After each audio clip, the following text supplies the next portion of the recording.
All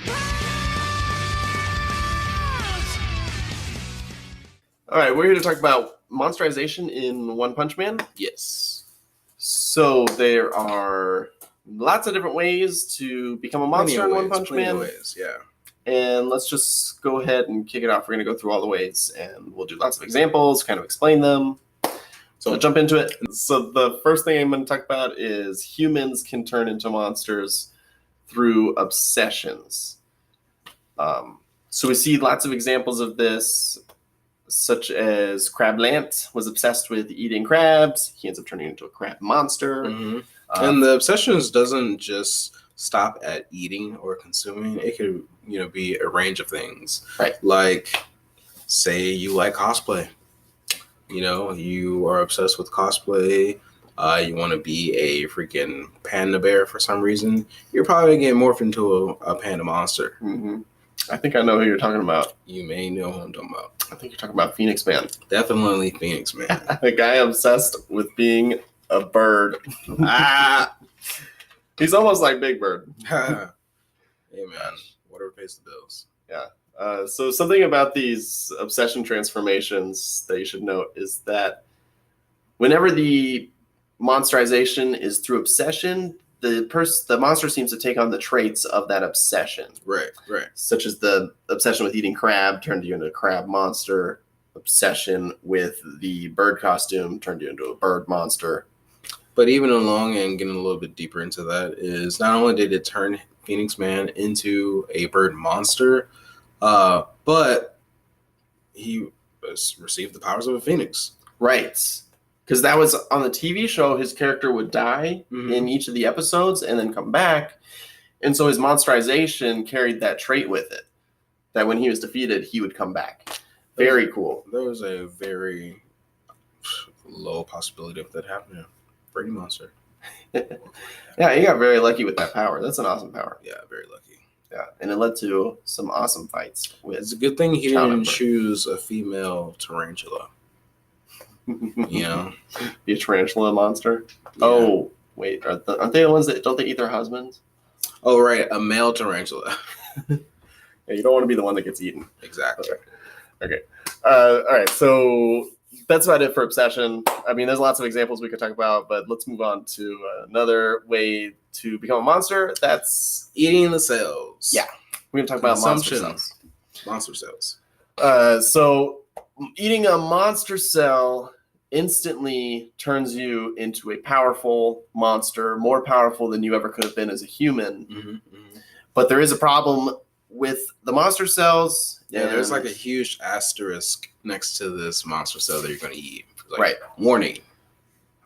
Yeah, so what happens is that these monsters tend to reach a limit on their power. After they've eaten the cells, they can't really gain any more power than they initially do. Yeah, nobody really wants to hit a limit. Like, imagine here, you're going to receive all this power, but there's a wall and there's a cap on where you can actually be. And you may think that's great at first because you're going to receive all this awesome powers from the get-go, but just wait till some other strong monster comes around and shows you up, and you're stuck. You're literally stuck. Yeah, I wouldn't want that. Right. And there's also some weird things with monsterization through eating the cells. So cooking them might deactivate them because Sonic, our man Sonic, he tries to eat the cells, but he's like, oh, this is some funky meat. I'm going to cook this shit. I don't want to eat raw, funky meat. I don't know where it came from. He did that, yeah. So he cooks them, he eats them, and he doesn't exactly have a monster transformation. Not quite. He does get a little bit lighter. He weighs less. Yeah, he's quick on his feet. That's because he has diarrhea all night. Yes. Yeah. So more interesting things about the monster cells are that Chose, when he's turned into a monster, he says he can feel these chemicals in his brain, and his morals are being wiped away, and he's becoming a true monster. So that's another interesting thing to note. It's like you eat the monster cells, and it's impossible for you to keep your humanity, it seems. Yeah. It's like a permanent Dr. Jekyll Hyde. Yeah. We also see some characters eat parts of monsters throughout the series, like Saitama eats parts of the kombu that comes off of one of those monsters he kills. And you'll see Garo, he eats a monster's arm at one point, and none of these characters ever have any sort of ill effects or turn into monsters. No. So like, I almost want to say that goes to show that, hey, some people may have either one, built an immune system towards it, or it's just not and can't be activated in everyone. Yeah, I think the third possibility is that the monster cells have to come from a special place in the monster or a special type of monster. So other ways that monsterization can occur, let's talk about science. There's a couple different ways that we've seen science create monsters. The first one was the steroids. Yeah, those two brothers. The older one's a scientist, the younger one's working out all the time. So the one brother creates this steroid. I think it's called the Biceps King or Biceps Steroid. He gives it to his little brother. He drinks that, turns him into this giant monster. So that's one way to turn into a monster. Hey man, give my man some credit. Not only did he become the giant ass monster, but he became the strongest man in the world. Pretty sure. Yeah, and then Saitama smacked him in the face. But not before he smacked his brother on his whole body. Oh man, that's so sad. Yeah. Wrong shoulder, man. Wrong shoulder. Kill that man there on your shoulder. So other science experiments turned into monsters you've got are the monsters from House of Evolution. Dr. Genus created Mosquito Girl, Carnage Kabuto, and in fact, he also created Zombie Man. Did he create Armored Gorilla? Yeah. Wait, did he? Yes. He would have had to. Right. Armored Gorilla is from Dr. Genus, House of Evolution. That's right. So there's also these cyborgs and robots like that out in the world. The organization has sent out many robots, so you could consider them to be monsters. One of them is affiliated with the Monster Association. I can't remember his name at all, but he faces Child Emperor for a minute. So that's another way that science can create monsters. So then I guess another way for monsters to form, sort of one that forms from inanimate objects, is through like nature sort of defending itself. Vaccine Man. Yeah, Vaccine Man's kind of what I'm getting at. So he says he's born through the pollution of mankind. That man was born out of bitterness. Yep. And his name, Vaccine Man, so he's kind of here to vaccinate the world of humans. He thought he was clever. Yeah. You also have inanimate objects like there's this fan monster. I think it's called Demonic Fan. Okay. But I don't know how that formed into a monster. Could be that somebody abused this fan. I don't know. They didn't clean it. Like, yeah, how do you abuse a fan? I don't know. You overworked its motor. Okay. You knock it off the counter. You did something. This fan's pissed. This fan is pissed. It's coming at you. Mm-hmm. Okay. So the most important monsterization process that we should talk about is overcoming death. Yes. This is one that Goro introduces to us. He says that he created Orochi, the Monster King, through this process. By far my favorite process of them all, too. Oh, yeah. The most brutal. Goro is kind of explaining to Garo about the process, and he says that you need to overcome your death as a human numerous times.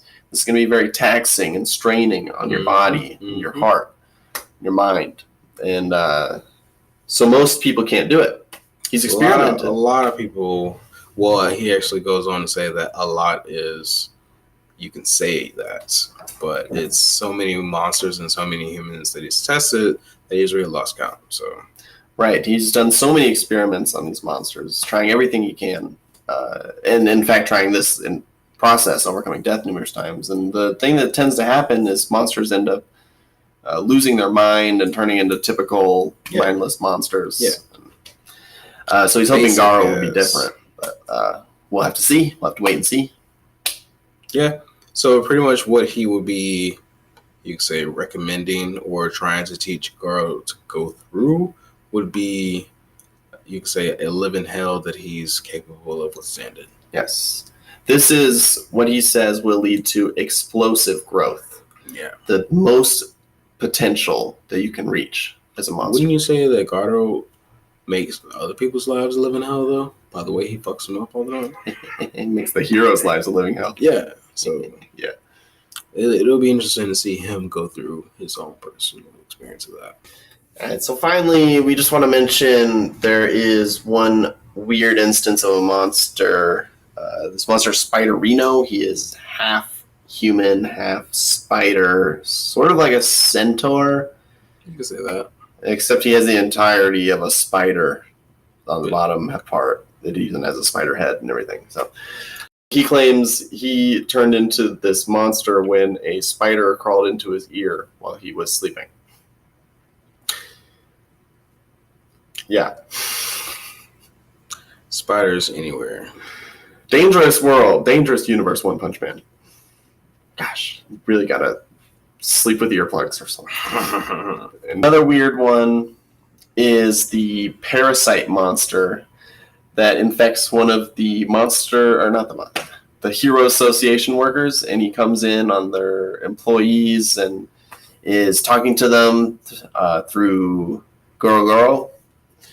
And then Super Alloy shows up and kills that guy, and that parasite monster tries to take over Super Alloy, but his skin is, of course, harder than steel. Right. And so can't penetrate that. So that's a little bit of a unique way to turn into a monster, is this parasite monster goes into you, and then you turn into a monster.